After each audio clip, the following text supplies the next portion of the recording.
I used to think I knew exactly who I was. I was Daniel's wife. Nothing more, nothing less. And there was comfort in that. When I first met him, there was something reassuring about the way his steady presence filled the gaps in my life. He was calm, grounded. We were good together. No fireworks, no drama, just a slow, unfolding love that seemed to grow naturally over time. It was the kind of love that crept up on you when you weren't looking. He was the kind of man who made sure to call when he said he would, who remembered anniversaries, who always held my hand when we crossed the street. We built a life together, quietly. An apartment that smelled of lavender and fresh coffee. A bed that had molded to our shapes over the years. Sometimes I'd wake in the middle of the night to find his arm across my waist, his breath soft and even. And in those moments, I'd think to myself, this is it. This is enough. There was security in it, a peace that felt like home. But something had changed. It wasn't immediate or even noticeable at first. But I felt it creeping in, a slow, subtle shift in the way I moved through the days. I couldn't put my finger on it exactly, but there was this quiet sense of restlessness that clung to me. I would wake up before the alarm went off, staring at the ceiling, wondering about the life I had built and whether this was really all there was. It wasn't that I was unhappy. I had everything I needed, a warm, kind husband who loved me, a comfortable apartment, a predictable routine. So why did I feel like something was missing? I found myself taking longer walks, walking past the places we used to visit together. The parks where we had our first kiss, the cafe where we first sat and talked for hours. I'd walk by them and notice the way the light hit the pavement, how the air seemed a little fresher, a little more exciting. I didn't understand why these small moments felt more alive than my life at home. Maybe it was just me growing older, or maybe I was simply too content, too accustomed to what was now routine. I thought about the life I had, about Daniel, about us, and then a thought crept in like a whisper. Is this it? Is this all I'm meant to have? I tried to shake it off. I didn't want to complain. Who was I to feel ungrateful? I had everything I needed. But as the days went on, it was harder to ignore. The questions gnawed at me. Was I waiting for something more? Something exciting? Or was I simply longing for the feeling that life could be more alive? It started to show in the smallest of ways. A restless shift in my eyes. The way I'd look in the mirror a little longer than usual. Touch my skin a little more, wondering if it felt as soft as it used to. A bit of makeup here, a change of clothes there. I wasn't dressing up for Daniel. He never seemed to notice when I wore something new. But I noticed. I wanted to look at myself and see someone different, someone alive, someone with more to her than the quiet woman who made dinner and picked up dry cleaning. It was on a Thursday, just as the weather turned from warm to cold, when I first met him. I had gone to the art gallery downtown on a whim. I used to love art before life got so busy, before everything became about groceries, bills, and cleaning the kitchen. It wasn't a grand thing to do, but I had promised myself I would do more of the things I used to enjoy. As I walked through the gallery, looking at the abstract paintings and the sculptures, I felt a strange flutter in my chest. It was just a gallery, nothing spectacular, but I could feel the stirrings of something. That was when I saw him. He was standing in front of a painting, his back to me, lost in the colors, as if the world had stopped just for him. I couldn't see his face, but there was something about the way he held himself. Something different. He had an air about him that I didn't recognize. Not in a bad way, just in a way that made me feel something. I tried to pull my gaze away, to keep walking, but I found myself lingering. My eyes kept drifting back to him. He must have sensed it, because then he turned, and our eyes met. For a moment, everything else in the room faded into the background. There was no awkwardness, no hesitation, just a recognition. A knowing. He smiled, but it wasn't the kind of smile that made you feel like you should smile back out of politeness. No, it was a smile that asked something of me. Something I couldn't explain. Beautiful, isn't it? He said, his voice low, almost thoughtful. I nodded, caught off guard by how his words seemed to land somewhere deeper than just the surface. We started talking about the art, about the way the colors seemed to clash and complement each other at once. He was well-spoken, intelligent, and there was something alive about him. Something that made me feel like I was watching a movie, one I hadn't been a part of before. We talked for a while, more than I expected, and when I finally left, I couldn't shake the feeling that something had shifted in me. It wasn't just the conversation, it was him. Something in the way he made me feel. Something I hadn't realized I had been missing. As I walked out of the gallery, the cold air hit my face. But it wasn't the chill that made me shiver. It was the realization that something had begun to unravel. Something I hadn't expected. The next few days passed in a blur of ordinary life. Daniel came home at the usual time, and I did the usual things: cooked dinner, listened to him talk about his day, and nodded at the right moments, like I always had. But something inside me had shifted ever so slightly. A subtle tension I couldn't name. I couldn't stop thinking about him, the man at the gallery. His smile, his eyes, the way he spoke, the way the world seemed to open up just a little wider when he looked at me. I hated myself for it, for letting something so trivial take root in my mind. But I couldn't deny it. The thought of him, of that moment, kept coming back to me in flashes, each time more vivid than the last. When I was brushing my hair in the morning, when I stood at the stove stirring soup, when I caught my reflection in the window as I walked to the car, there he was, his gaze waiting for me, almost daring me to come closer. It wasn't even that I wanted him. Not exactly. It was the way he made me feel. Alive. Seen. In a way I hadn't felt in years. I knew that I was being foolish. I loved Daniel, didn't I? He was the one who knew my quirks, the way I liked my coffee, the little things that made me feel safe in a world that often didn't. He was steady, reliable. I didn't need to question his love. It was there, in every gesture, in every moment we shared. But was that enough? Was it enough to simply be known without ever being seen? I kept telling myself it was just a passing moment, that I had no right to entertain such thoughts. I was a married woman. I had made my vows. And yet, there was something undeniable about the way Julian made me feel. Something reckless, something magnetic that I couldn't shake. It wasn't just physical attraction. It was deeper than that. It was the pull of something new. I didn't even know his name at first, but he was everywhere in my thoughts. That's how I found myself walking back to the gallery the next week.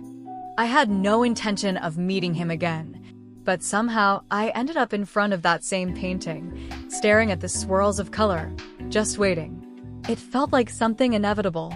And sure enough, he was there, standing just where I had hoped, or maybe feared, he would be. When he saw me, his face lit up in that same quiet smile, the one that made my heart skip a beat. I froze for a second, unsure of what to do, but before I could turn away, he approached me. Back again, he asked, his voice low, like we were sharing some secret. I nodded, my pulse quickening. It's beautiful. I'm glad you think so, he said, eyes studying me as if I were the painting now. There's something about it, isn't there? Something that pulls you in. His words lingered in the air like a breath held too long, and I couldn't help but nod, though I wasn't entirely sure what he meant. It wasn't the painting that had drawn me back. It was the feeling he had ignited in me, the hunger for something more. We talked again, longer this time, about life, about art, about the world outside of our small routines. He asked questions that made me think about myself in ways I hadn't in years. Things like, what would you do if you could do anything? And have you ever wondered what it would be like to not be someone's wife? Simple questions, but they hit me like a thunderclap. And for the first time in months, I felt like I could breathe again. We didn't talk about anything inappropriate, nothing that would have made me feel like I was crossing a line. And yet, the line was slowly starting to blur. I couldn't ignore the electricity between us, the way my chest tightened when he laughed, the way the world seemed quieter when he looked at me, really looked at me. When I left the gallery that day, I couldn't stop thinking about what he had said. What would you do if you could do anything? I hadn't asked myself that question in a long time. I hadn't asked myself anything beyond what Daniel would like for dinner, or if I had enough eggs in the fridge. Somewhere in the back of my mind, there was a voice that told me I was being foolish, that I was just chasing a fleeting feeling. But there was another voice, quieter, but more persistent, that whispered, maybe this is more than just a feeling. Maybe this is what you've been missing. I came home late that evening, hoping Daniel wouldn't notice. He was already in bed, his light snores a familiar comfort in the quiet of the room. I undressed quickly, slipped into bed beside him, and tried to sleep. But sleep wouldn't come. My mind was too loud. The days that followed were strange. I didn't want to admit it, but something in me had changed. I found myself watching Daniel more closely, observing the small ways he showed his love. The way he reached for my hand while driving. The way he asked about my day, his voice filled with quiet concern. And yet, there was a growing distance between us, one I couldn't explain. I started to feel like I was playing a part, like the woman he loved was no longer the woman I was. I found myself smiling at his jokes, nodding at his stories, but it was all just performance. He never noticed, of course. He didn't have to. He loved me in a way that didn't require him to look too deeply. It was enough that I was there, that I was his. But I wasn't sure it was enough for me anymore. It was hard to admit, even to myself, but I began to feel like a ghost in my own life. I was present, but only in the most mechanical sense. I made dinner, I kept the house, I made sure everything was where it was supposed to be. I tried to feel content with these small acts of love, but they no longer felt like enough. They didn't feel like me. I couldn't help but compare the two of them. Daniel, who knew all the right things to say, who could hold me in his arms like a familiar song, and Julian, who looked at me like I was something new, something exciting, someone with a story yet to be told. Every conversation with Julian made me feel seen, in a way I hadn't felt in years. And the worst part was that I didn't even have to try. With him, I wasn't just a wife. I wasn't just someone's daughter or someone's partner. I was just me. And that me felt alive in a way I hadn't realized I'd been missing. But the guilt weighed on me like a heavy blanket. I couldn't stop thinking about it. Every time I kissed Daniel goodnight, every time we made love, I felt like I was betraying him. It wasn't just physical betrayal, it was emotional. It was the betrayal of the woman I once was, the woman who had made vows, who had chosen him, who had promised to love him above all else. And yet, here I was, thinking about another man, wanting another man. It wasn't just the affair, or whatever this was. It was the fact that I didn't know who I was anymore. I didn't know if I was the woman Daniel had married, the one who had dreamed of a quiet life, or if I was someone entirely different now, someone who could no longer settle for the safety of what I had. There were moments when I wanted to tell Daniel, to confess everything, to let him know how I was feeling. But when I looked at him, when I saw the way he loved me, the way he trusted me, I couldn't bear to hurt him. He would never understand. He wouldn't see it the way I did.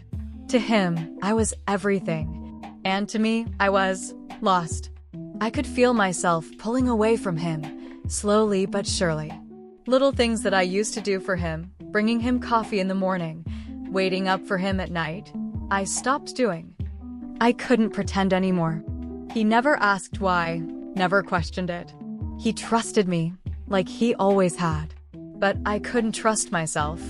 I thought about Julian again. His voice, the way he looked at me, the way he made me feel like I was part of something bigger than myself. Every time I saw him, every time we talked, the walls around me seemed to crumble a little more. But each time, after I left him, I would come home and find Daniel waiting for me. And the guilt would wash over me like a tidal wave. I could see it in his eyes. He didn't know what was happening, but he knew something was wrong. And yet, there was no turning back. I didn't know how to stop myself. The line between what was right and wrong had blurred. And I was standing somewhere in the middle, caught between the woman I was and the woman I was becoming. I didn't sleep much that night. Or the night before.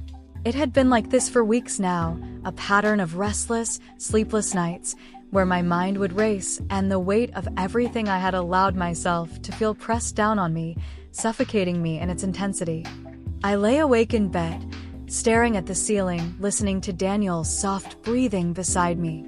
I wanted to reach out to him, to pull him close, to feel the safety of his presence. But I didn't. Instead, I lay there, motionless, wondering how I had ended up here. Wondering how I had lost myself in the process. I loved Daniel, that much was certain. I loved him in the way you love someone who knows every flaw, every scar, every moment of your life. But love had become a habit, a comfortable, quiet habit that I couldn't deny, yet couldn't seem to feel in the same way anymore. It had settled into something predictable, something that didn't surprise me anymore.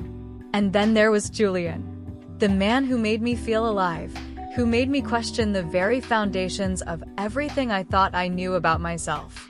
There was something about him, a spark, an energy, that made me feel like I was more than just a wife, more than just a woman who woke up every morning to the same routine. With him, I felt seen. I felt desired in a way that was unfamiliar but intoxicating. He made me feel like I was part of something bigger, something that meant something. But the truth was, I didn't know who I was anymore. I didn't know what I wanted. There were days when I thought about confessing everything to Daniel, telling him what I had been feeling, telling him about Julian. But each time I considered it, the words caught in my throat. I couldn't bring myself to say them. I couldn't hurt him like that. He didn't deserve it. He deserved someone who could look him in the eye and tell him they loved him and mean it. But could I mean it anymore? I met Julian again, the last time, just a few days ago. We met at the same cafe we had visited the first time, a small, quiet place with dim lighting and soft music. He looked at me differently now. There was something in his eyes, something deeper. He didn't need to speak for me to feel the pull between us. It was there, undeniable. "You look like you're thinking too much," he said, his voice low and teasing. "I am," I admitted, my fingers playing with the rim of my coffee cup. "I don't know what to do anymore." "Don't think so much," he replied, leaning forward, his hand brushing against mine. "Just feel it." "What do you feel?" What did I feel? I felt torn.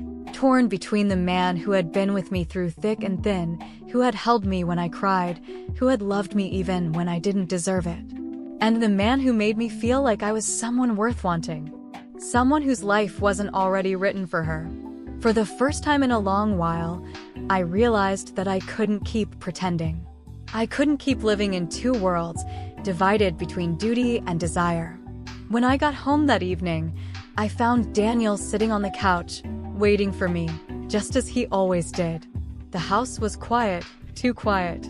The weight of the silence pressed down on me. I could see the concern in his eyes as he looked at me, and I knew he could feel it too, the distance, the change. He had been waiting for me to come back to him, but I wasn't sure I could anymore. I sat down beside him, close enough that I could feel the warmth of his body, but not enough to make the connection I once had with him. "I don't know what to do," I whispered, my voice breaking. "I don't know who I am anymore." Daniel didn't say anything at first. He just looked at me, waiting. I felt his hand rest on mine, but it didn't feel like it used to. His touch, though gentle, felt like a tether pulling me back into a life that no longer fit me. And in that moment, I realized I was standing at the edge of a choice that would change everything. I could stay with him, with the life I had built, the man who loved me without question. Or I could follow the pull of something else, something uncertain, something dangerous, and risk losing everything I had. I didn't know which way to go. I didn't know who to choose.